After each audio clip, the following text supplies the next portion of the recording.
Advances in equipment and training techniques have come a long way since the beginning of recreational scuba diving in the 1950s. So far, in fact, that almost anyone who is comfortable in the water can enjoy the spectacle of the underwater world. But this does not relieve divers of certain responsibilities with regards to your body and the aquatic environment. When scuba diving, you're not only experiencing a new set of sensations, you are also subjecting yourself to the physical laws that affect your body. The most important of these laws deal with the increased pressure of the aquatic environment. For example, right now you may not be aware of the air pressure surrounding your body because it is evenly applied in all directions. However, when you go underwater, the weight of the water will become obvious. A liter of seawater weighs about 1.03 kilograms, or 64 pounds per cubic foot. Fresh water weighs 1 kilogram per liter, or 62.5 pounds per cubic foot, approximately 800 times heavier than air.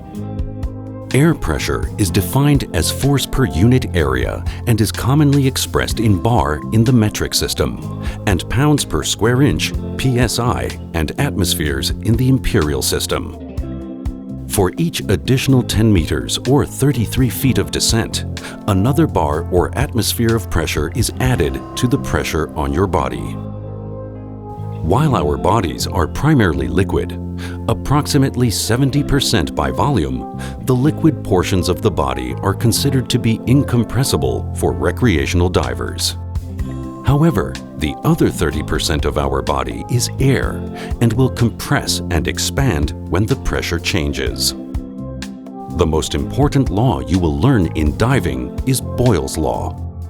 Boyle's Law states, if the temperature remains constant, the volume of a gas will vary inversely as the absolute pressure and the density will vary directly. Or more simply stated, as pressure increases, volume decreases, and as pressure decreases, volume increases. As a diver, it is important to note that the greatest relative volume change takes place in the first 10 meters or 33 feet. This emphasizes your need to respond to pressure increases immediately underwater. Your body air spaces will compress upon descent, and unless you introduce more air into those air spaces, you could experience pain. For example, have you ever descended to the deep end of a swimming pool and noticed it hurt your ears? Your ears are one of those body air spaces that you will learn how to equalize. This increasing pressure is referred to as squeeze. Ear squeeze is the most common and also the easiest to prevent. Pain is the primary symptom when the eardrum and its connective tissue are under stress, and this pain should never be ignored. Pain is an indication that some tissue damage may already be taking place. As you descend underwater, you will feel external pressure pressing on the tympanic membrane, pushing the eardrum inward. To equalize this increasing pressure, you simply need to introduce air into the middle ear through the eustachian tube. The secret to equalization is to never wait for the pain to begin and equalize often. Prevention of ear squeeze is easy. To perform the Valsalva technique, pinch your nostrils closed and blow gently into your nose until the pressure is equalized. Do not blow too hard or try to force air into the middle ear. The Valsalva technique should be used very carefully, with practice only after yawning, swallowing, and jaw rotating do not work. A properly fitted mask will form an almost rigid airspace around your nose and eyes. Like with all squeezes, as you descend, pressure increases and volume decreases, pressing your mask tighter against your face. To relieve the pressure, simply exhale through your nose and the mask will be equalized.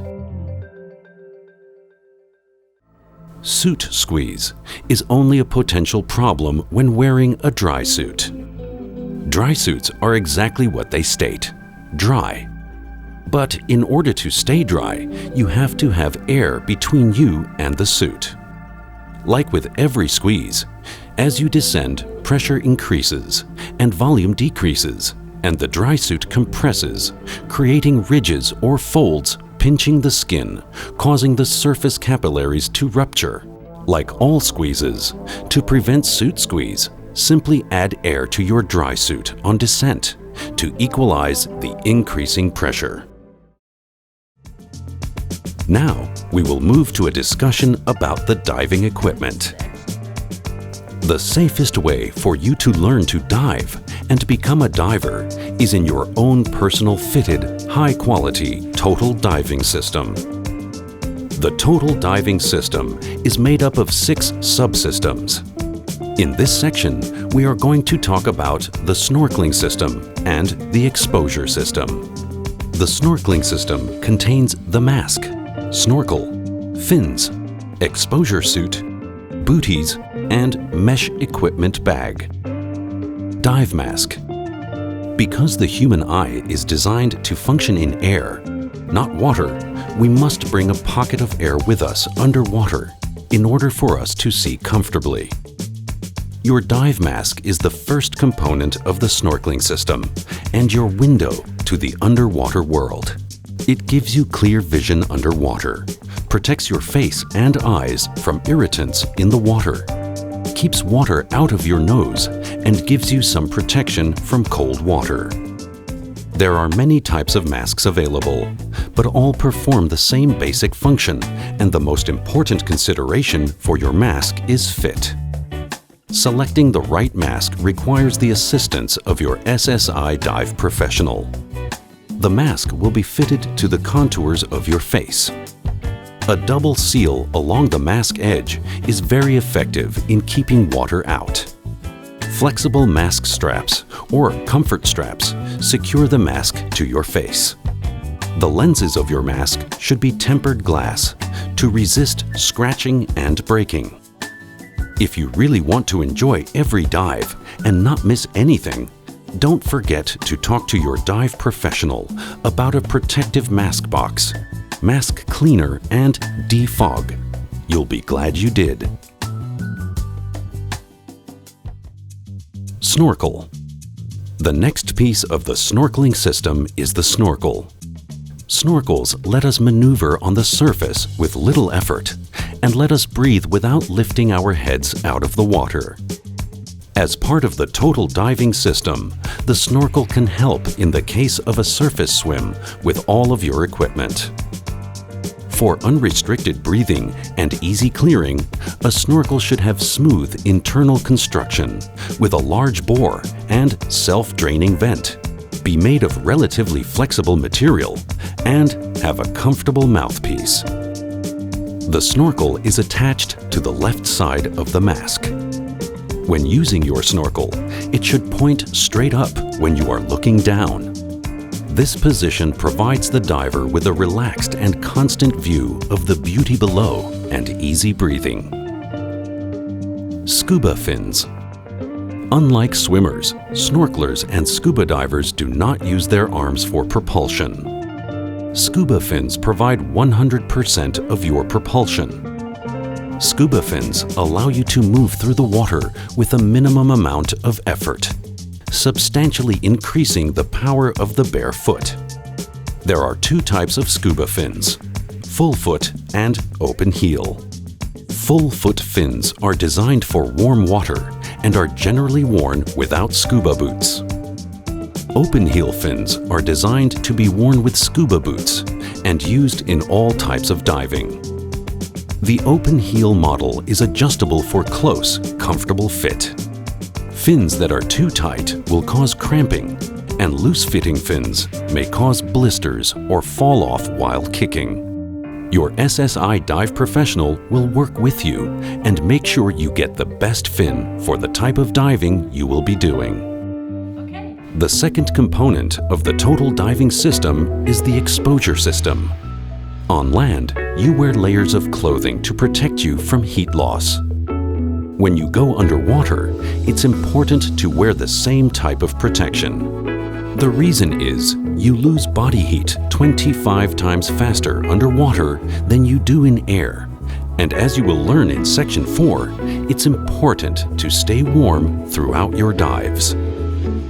Exposure suits are known as wetsuits, dry suits, dive skins, and rash guards.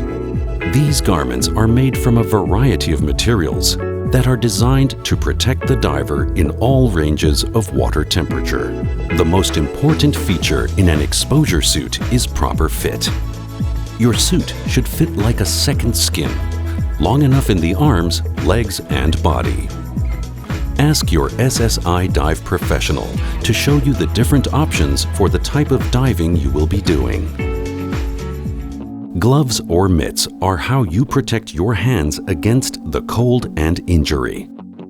In cold water, gloves ensure the manual dexterity needed to operate your diving equipment and protect the diver's hands from abrasion or irritants in the water. There are different types and thicknesses designed for a variety of diving conditions. However, gloves or mitts are not an invitation to touch marine life and coral underwater. Hood. A hood can also be added for extra warmth. The greatest heat loss areas are your head, torso, underarms, and groin.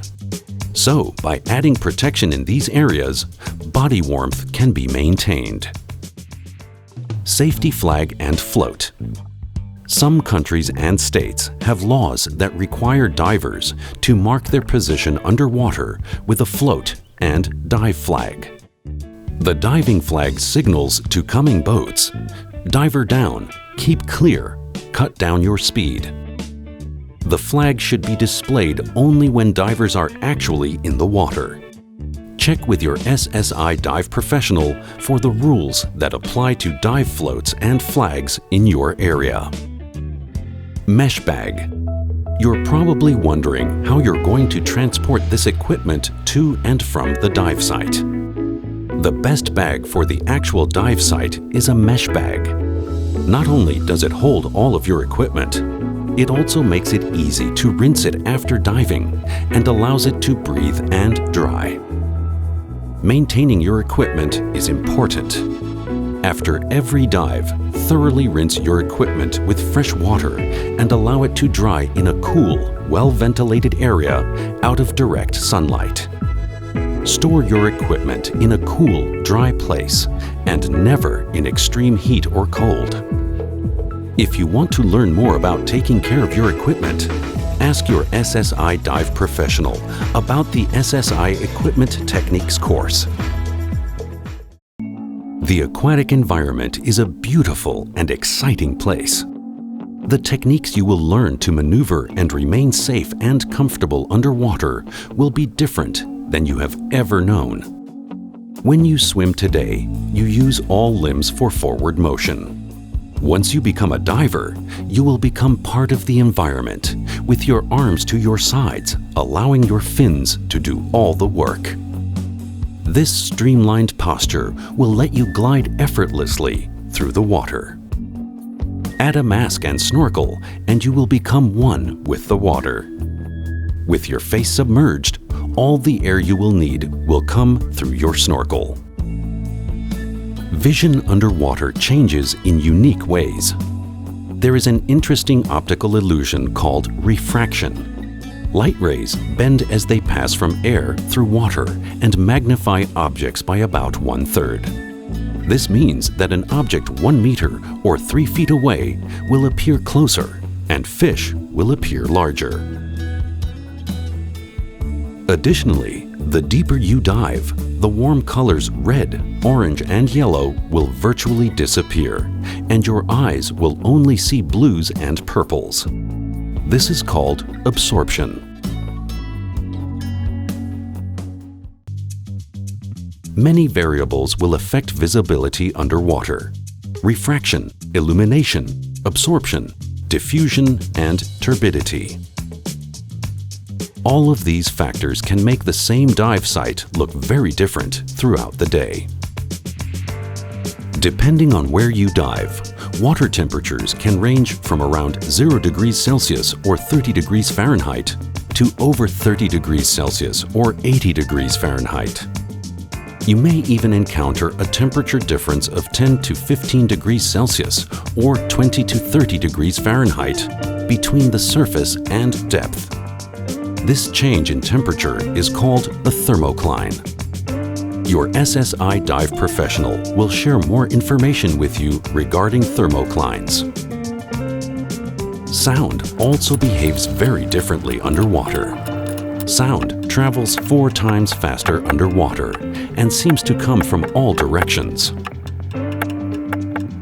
Since we cannot talk underwater, we need to communicate by using hand signals.